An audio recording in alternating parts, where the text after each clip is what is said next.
welcome back to another maths input. This is for Thursday of week 4 and we're going to be looking at fact families for multiplication and division, and this is going to be a little introduction to division before we move on to it properly next week. Okay, but first of all we've got a little starter. We're not going to go through this in the input, but I want you to have a go at writing this down. I want you to count in 2s from 0 until as far as you can go. Count in 5s from 0 as far as you can go, and count in 10s from 0 as far as you can go. And I look forward to seeing how far you get up to on the seesaw. I wonder if anybody could potentially get past 100. We'll see.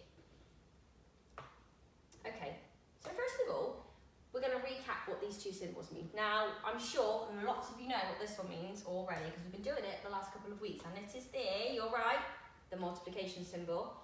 What about this symbol here? This is the first time we've seen this in a couple of weeks. And does anybody know? I wonder. It begins with a D. And it is called the divide symbol. So divide and multiplication, multiply and divide. Okay, so I'm going to go back one step. Now, multiplication means our answer is always going to be bigger than the numbers in the sum. Division means our answer is going to be smaller. Okay, and that will make a little bit more sense when we go on to the fact family stuff in a second. But I wonder what a fact family is. Now, we have done this a little bit for addition and subtraction, but that was way before Christmas. That's a long time ago now, isn't it? I wonder if you can remember what a fact family is and you can tell you're grown up at home. Okay, so a fact family is a group of sums that use the same 3 numbers. So we're only ever using 3 numbers for a fact family, and usually we create about 4 sums using those 3 numbers. I'm going to show you one now. So up here, my 3 numbers are 5, 3 and 15. Now, I've got my 2 symbols over here because today we're going to be using both of them, multiplication and division. Now, for every fact family that we create, we need 2 multiplication sums and 2 division sums. So, here we go. 5, 3 and 15. Well, I can times some of the numbers together to make the answer. So, here I've got 5 times 3 equals 15. So when you're doing the multiplication sum, you're times in the smaller numbers and the bigger number is your answer. So 5 times 3 equals 15. And then we can also make another multiplication sum with that. We can flip the numbers around. Can you see this time? We've got 3 times 5 equals 15. So there's my number sentences for the times. Now I've got my divide down the bottom. What do you notice about the divide? I notice that, the answer for the multiplication now becomes the first number in the division sentence. Because when we're dividing, we have to start our sum with the biggest number, a bit like subtraction. So we've got 15 divided by 3 equals 5. And then we've switched the 2 smaller numbers round.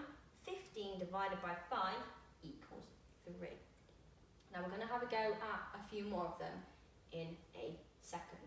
But that's just an example and it will make more sense when we do a couple, okay? So if you want to write this down as I go along, even for the I do, which is a bit I'm just going to show you, then you can. So at the top, we've got the numbers 4, 5 and 20.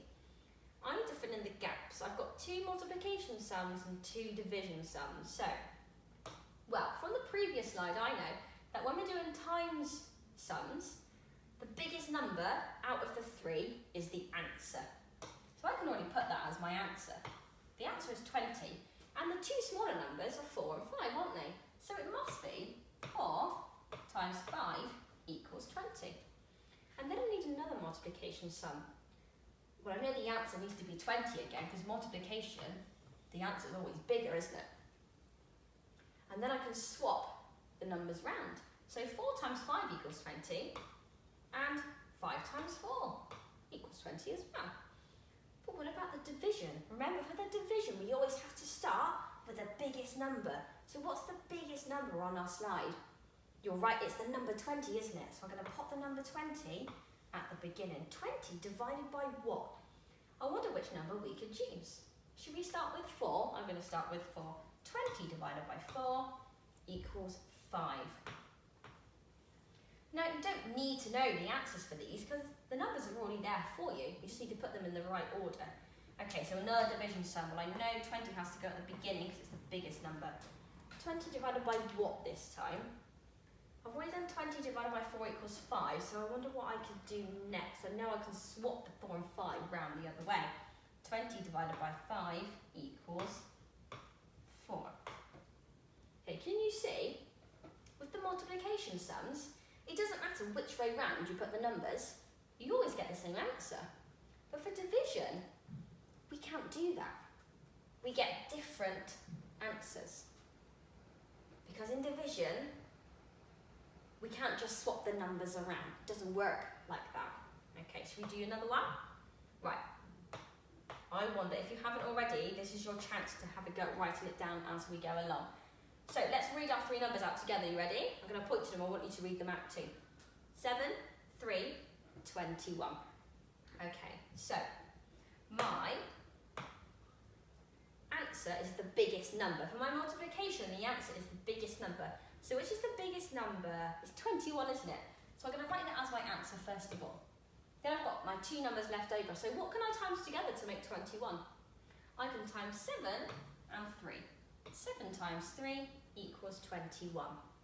Now, for my second multiplication sentence, I know the biggest number is the answer, so I can put that one there already. And remember last time when we switched the numbers round? We just need to do that. So instead of 7 times 3, it will become 3 times 7 equals 21. Okay, what about the division? Now these can be a bit more tricky. So the number that we need to begin with is the biggest number out of the 3. So which 3 numbers is the biggest? Is it 7? It's not 7, is it? Is it 3? It's not 3, it's 21. So that's my first number, 21. And we're dividing it by which number? You can choose which one you put, and then the one left over means that's the answer. So 21 divided by, I'm going to go for 7. 21 divided by 7 equals 3. And again, for my final division number sentence, I know we need the bigger number first, which is 21. I've already got 7 here, so now I need to put the 3, and my answer will be 7. Okay, let's do a couple more. Right. We've got 10, 8, and 80. We need 2 multiplication sums and 2 division sums. So let's start with the multiplication sums. What's going to be my answer first of all? Which is the biggest number? Because that will help you with the 2 multiplication sums.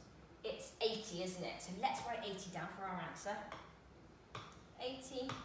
There we go. Now you can choose what 2 numbers should we put. We've got 10 and 8, and does it matter what way round they go? It doesn't, does it? Because it's multiplication. You still get the same answer, no matter what way round the numbers are. So let's start with 10. 10 times 8 equals 80. Okay, my next number sentence for times. I know my answer is 80 because that's the biggest number, and multiplication means the number's always going to be, the answer's always going to be bigger, isn't it?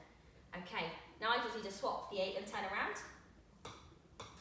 So 8 times 10 equals 80, and so does 10 times 8. Now, my division number sentence. So, what number goes first? The biggest number. So I'm going to put my biggest number here, which is 80, and I'm going to divide it by, let's choose 10.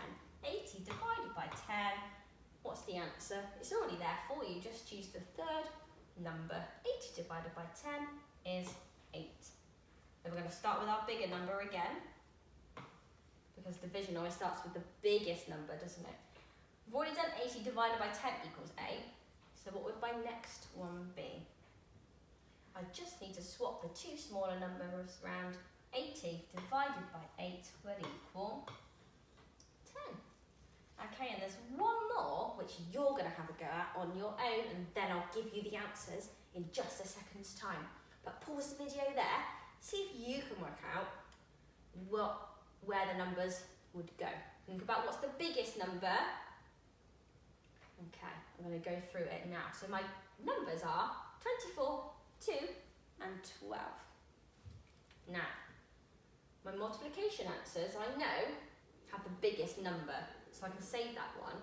The two numbers that I need to times together would be 2 times 12 equals 24, or you might have written this sum down first of all. 12 times 2 equals 24. So we just swap them round, don't we? Now for divide, you should have 24 at the beginning, so that's the biggest number. When we're dividing, we always start with the biggest number. 24 divided by, we're going to go for 2, equals 12. And then again, 24 divided by 12 equals 2. Okay. Go back to the slide for today, the math slide. There are just a couple questions for you to answer, and then there's a game for you to play, which is exactly like this, and it is on top marks, okay? So you can have a go at that after you've answered some questions as well. And tomorrow, it's Friday, which means it's an arithmetic and chili challenge. Bye!